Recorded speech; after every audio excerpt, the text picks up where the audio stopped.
देख रहे हैं इंडिया सुपरफास्ट। मैं हूं आपके साथ प्रज्ञा तिवारी। रुक करेंगे खबरों की ओर। मिडिल ईस्ट में जारी तनाव के बीच भारत ने हॉर्मुज स्ट्रेट को तुरंत खोलने की मांग तेज कर दी है।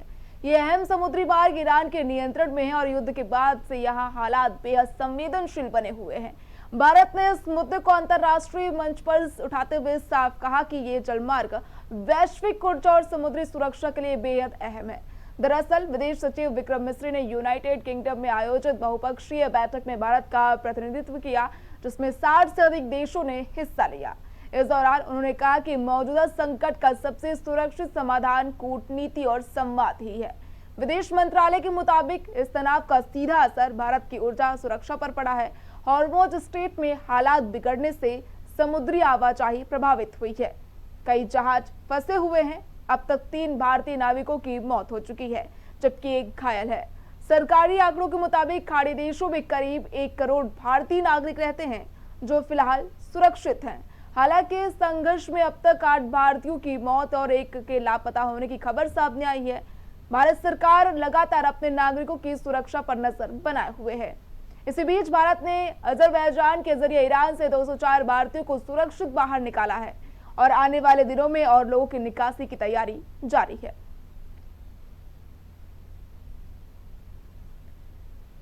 ईरान जंग पर 60 देशों की बैठक हुई है, जिसमें विदेश सचिव विक्रम मिस्री ने शिरकत की और हॉर्मुज स्ट्रेट खोलने की मांग भी की है। उन्होंने कहा कि ईरान जंग पर जो है लगातार हॉर्मुज स्ट्रेट बंद किया गया है, जिससे कई देश प्रभावित हो रहे हैं और इसे जल्द से जल्द खोला जाना चाहिए। भारत ने अजरबैजान के जरिए ईरान से 204 भारतीयों को सुरक्षित फिलहाल बाहर निकाल लिया है। आने वाले दिनों में और लोगों की निकासी की तैयारी जारी है।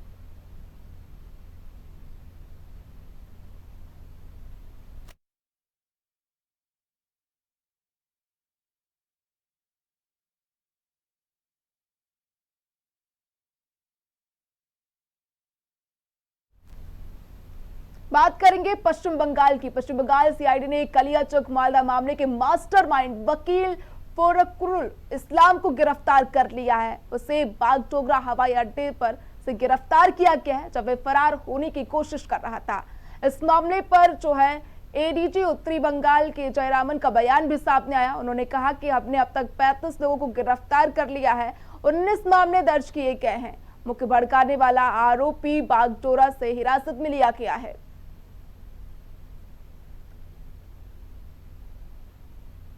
बता दें कि पश्चिम बंगाल के मालदा में हुई घटना को लेकर लगातार सियासत तेज है। वहीं इस बीच मुख्य आरोपी को गिरफ्तार कर लिया गया है। मालदा घटना के मास्टरमाइंड को गिरफ्तार कर लिया गया है। पुलिस ने बड़ी सफलता हासिल की है। पुलिस ने मालदा घटना के जो है मुख्य आरोपी को गिरफ्तार कर लिया है। मालदा घटना पर तो वहीं सियासत भी तेज हो गई। तमाम नेताओं की ओर से इस घटना की निंदा की जा रही है। अभी सभी को एनआईए की जांच का इंतजार है। नेताओं ने इस घटना को जो है बेहद निंदनीय बताया है।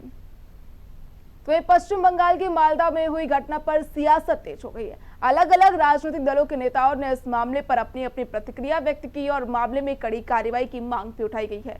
इसी कड़ी में बिहार बीजेपी अध्यक्ष संजय सरावगी ने घटना की निंदा की और कहा कि इस मामले में शामिल लोगों की गिरफ्तारी जरूर होनी चाहिए।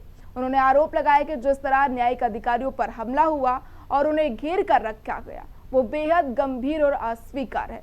सरावगी ने मुख्यमंत्री ममता बनर्जी पर भी निशाना साधा और कहा कि वे राज्य के हितों की बजाय घुसपैठियों के हित में काम कर रही हैं। चाहिए गिरफ्तारी।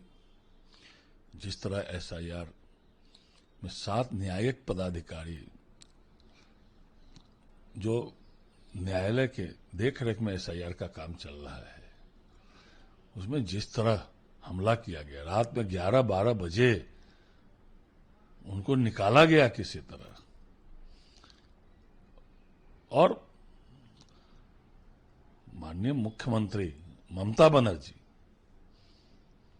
ने शपथ लिया था कि हम बंगाल के हित में काम करेंगे, बंगाल वासियों के हित में काम करेंगे। लेकिन वो किनके हित में काम कर रही है? वह बांग्लादेशी घुसपैठिए रोहिंग्या के हित में काम कर रही है। और ये कहीं से भी उचित नहीं है। जैसे न्यायिक पदाधिकारियों पर हमला किया गया, बांग्लादेशी मुसलमानों घुसपैठियों के वहां मुसलमानों के ने जिस तरह घेर के रखा, एसआईआर कर रहे थे न्यायिक पदाधिकारी, और उसमें जो मंत्री की संलिप्तता है उसकी तो गिरफ्तारी होनी ही होनी चाहिए। हाँ, होनी ही चाहिए एनआईए की जांच।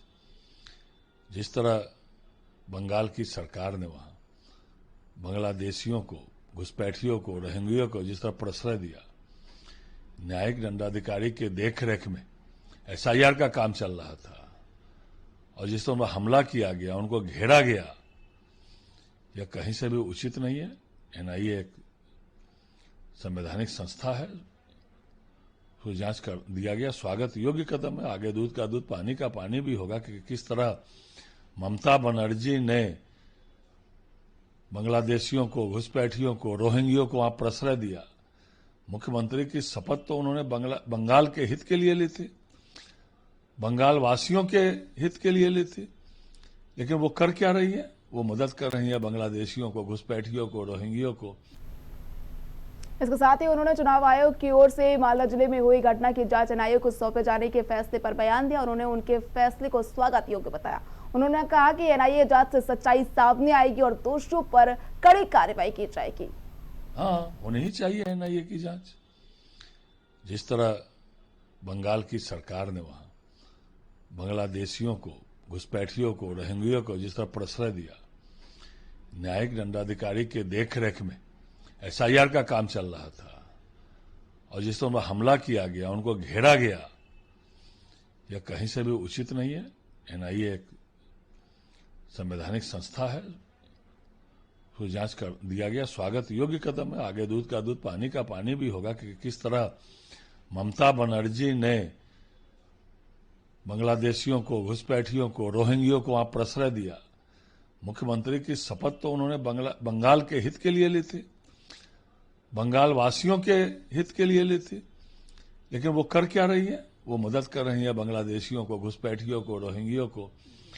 जिस तरह उनको प्रवेश कराया गया बंगाल में, उनको बंगाल की सरकार ने उनसे मदद की। आज कितनी बड़ी आबादी बढ़ गई, और उसकी परिणति आज न्यायिक पदाधिकारियों पर हमला कर रहे हैं। सुप्रीम कोर्ट की टिप्पणी से ममता बनर्जी को सीख लेनी चाहिए।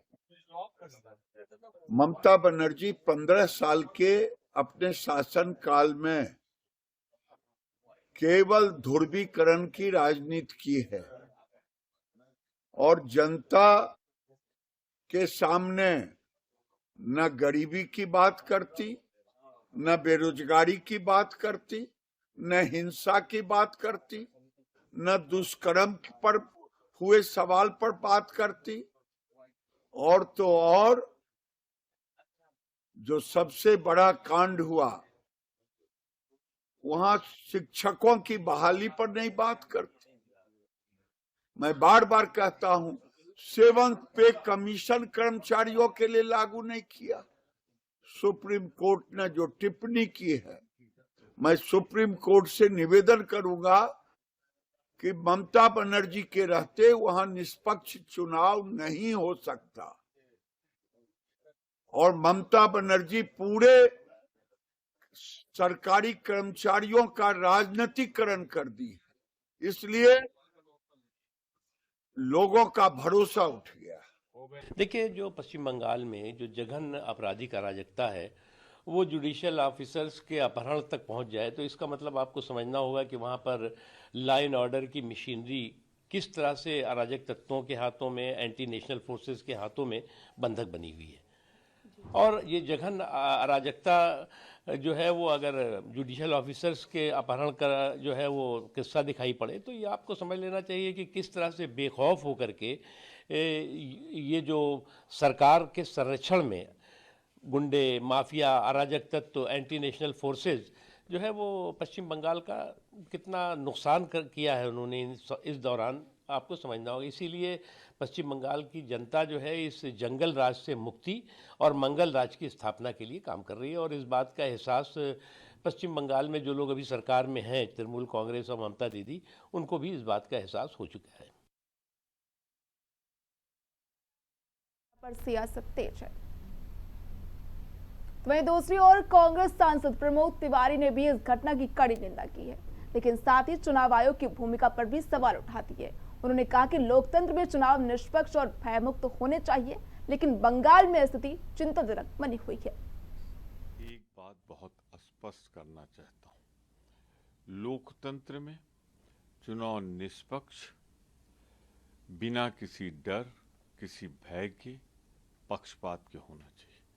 मैं देख रहा हूं बंगाल में भारतीय जनता पार्टी पूरे निर्वाचन आयोग का SIR के नाम पर जितना दुरुपयोग कर सकती है कर रही है, और सच पूछे तो जो निर्वाचन आयोग है वो इस तरह काम कर रहा है जैसे भाजपा का फ्रंटल ऑर्गेनाइजेशन। वहीं किसी भी चुनाव से संबद्ध अधिकारी को उसके साथ हिंसा करना, डराना, धमकाना, उसको अपने घेरे में लेना हर दृष्टिकोण से निंदनीय है, गलत है। मैं इसकी आलोचना करता हूं। इधर बिहार सरकार में मंत्री रामकृपाल यादव ने मालदा घटना को दुर्भाग्यपूर्ण बता दिया। उन्होंने कहा कि इसमें शामिल सभी लोगों के खिलाफ कड़ी कार्रवाई होनी चाहिए। इसके साथ ही उन्होंने आरोप लगाया कि बंगाल में कानून व्यवस्था पूरी तरह चरमरा गई है, वहां अपराधियों का राज है। मालदा घटना दुर्भाग्यपूर्ण है। जो लोग भी इसमें इन्वॉल्व हैं उसके खिलाफ कड़ी कार्रवाई होनी चाहिए। बंगाल में कानून का राज समाप्त है, अपराधियों का राज कायम है और वहां कोई आदमी सुरक्षित नहीं है। इसलिए मैं समझता हूं कि वहां की जनता आने वाले चुनाव में उखाड़ कर फेंकेगी और कानून का राज स्थापित करके लोगों को अमन चैन देने का काम करेगी। तो वहीं उत्तर प्रदेश सरकार में मंत्री OP राजभर ने भी मालदा घटना पर अपना बयान व्यक्त किया। उन्होंने कहा कि बंगाल जो लोग गए हैं वे दुखी हैं। उत्तर प्रदेश में जो सपा की गुंडागर्दी थी उससे भी बदतर हालत बंगाल के लोगों की है। बंगाल जो लोग वहां गए हैं वो लोग दुखी हैं। जंगल राज जिस तरह सपा की गुंडागर्दी थी उत्तर प्रदेश में सरकार में, उससे भी बदतर बंगाल की हालत है। बंगाल में जो लोग रह रहे हैं उनसे पूछेंगे तब मालूम होगा ना। तो जो बात कही जा रही है वो सही बात है। सुवेद अधिकारी ने आरोप लगाया है कि राज्य नागपालिका पर हमला कर रहे हैं राज्य में। निश्चित आरोप उनका सही है। जो आरोप लगाया है उन्होंने वो आरोप सही है। कानून व्यवस्था और चुनावी निष्पक्षता, राजनीतिक आरोप प्रत्यारोप को लेकर नई बहस छिड़ती है। फिलहाल सभी की निगाहें जो NIA जांच पर टिकी हुई है।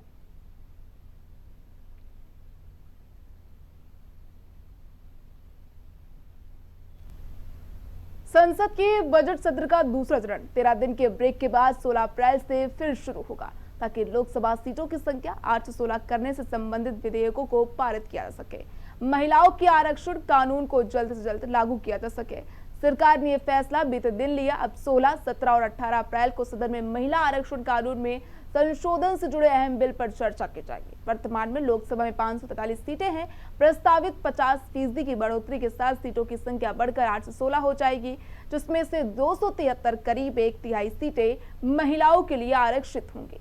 बता दें कि सरकार ने 2023 में संसद के विशेष सत्र के दौरान महिला आरक्षण विधेयक पेश किया था। उसी दौरान इस बिल को आधिकारिक रूप से नारी शक्ति वंदन अधिनियम कहा गया।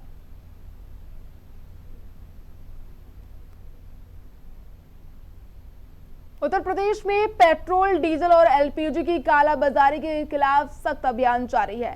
12 मार्च से शुरू इस कार्रवाई में अब तक 233 FIR दर्ज की जा चुकी हैं। प्रशासन ने 20 लोगों को गिरफ्तार किया है, जबकि 237 के खिलाफ अभियोजन की प्रक्रिया जारी है। सरकार की सख्ती का असर साफ नजर आ रहा है। बता दें कि उत्तर प्रदेश के मुख्यमंत्री योगी आदित्यनाथ पहले ही चेतावनी दे चुके हैं कि कालाबाजारी और अफवाह फैलाने वालों को किसी भी हालत में बख्शा नहीं जाएगा। अब उसी के तहत लगातार प्रदेश में कार्रवाई की जा रही है। खाद्य एवं रसद विभाग के मुताबिक पूरे प्रदेश में अब तक 19,882 जगहों पर निरीक्षण और छापेमारी की गई है। LPG वितरकों के खिलाफ 33 मामले दर्ज किए गए हैं, जबकि गैस की कालाबाजारी में शामिल अन्य लोगों पर 200 FIR दर्ज की गई है। जिलों में प्रवर्तन टीमें पूरी तरह से सक्रिय है और हर स्तर पर निगरानी की जा रही है, ताकि सिलेंडर की पेट्रोल डीजल की कालाबाजारी न की जा सके, क्योंकि सरकार पूरी तरह से सख्त नजर आ रही है। कालाबाजारी को रोकने के लिए योगी सरकार सक्रिय नजर आ रही है। कालाबाजारी के खिलाफ 233 लोगों के खिलाफ FIR दर्ज की गई है। प्रदेश भर में 19,882 लोगों का जो है निरीक्षण किया गया है। राहत की बात यह है कि प्रदेश में पेट्रोल डीजल की आपूर्ति पूरी तरह सामान्य बनी हुई है। 12,888 पेट्रोल पंपों पर नियमित बिक्री जारी है। करीब 97,000 किलोलीटर पेट्रोल और 1,26,000 किलोलीटर डीजल का पर्याप्त भंडार उपलब्ध है। इसके साथ ही 4,107 गैस वितरकों को सख्त निर्देश दिए गए हैं कि किसी भी शिकायत पर तुरंत कार्रवाई सुनिश्चित करें।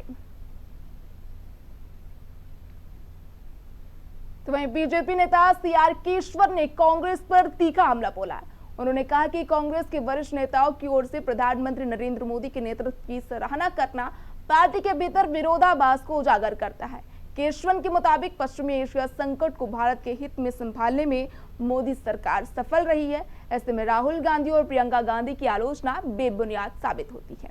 उन्होंने कहा कि कांग्रेस के भीतर अलग अलग सुर दिखाई देते हैं और ये बताते हैं कि गांधी परिवार के नेता जमीनी हकीकत से कटे हुए हैं। तो वहीं उत्तर प्रदेश के रायबरेली में बिजली विभाग के कथित घूसखोरी को लेकर सियासी पारा चढ़ गया है। बता दें कि क्षेत्रीय विधायक अशोक कोरी ने खुलकर विभाग के अधिकारियों पर गंभीर आरोप लगाए हैं। बताया जा रहा है कि विधायक अशोक कोरी SDM के सामने ही भड़क गए, छतोह के SDO को घूसखोर तक कह दिया। विधायक ने साफ शब्दों में कहा कि ऐसे भ्रष्ट अधिकारी सरकार की छवि को खराब कर रहे हैं। उनके क्षेत्र में इस तरह की कार्यशैली बिल्कुल भी बर्दाश्त नहीं की जाएगी। उन्होंने बिजली विभाग में फैले भ्रष्टाचार पर नाराजगी व्यक्त की है और सख्त कार्रवाई की मांग भी की है। तो वहीं इस पूरे घटनाक्रम का वीडियो सोशल मीडिया पर तेजी से वायरल हो रहा है, जिससे मामले ने और तूल पकड़ लिया है।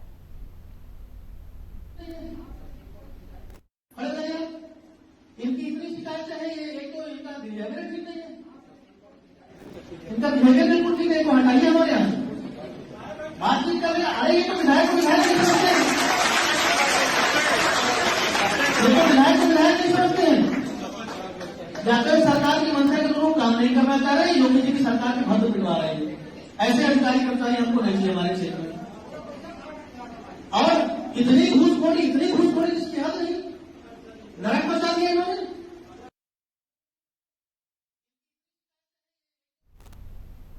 फिलहाल खबरों में इतना ही। देखते रहिए इंडिया सुपरफास्ट।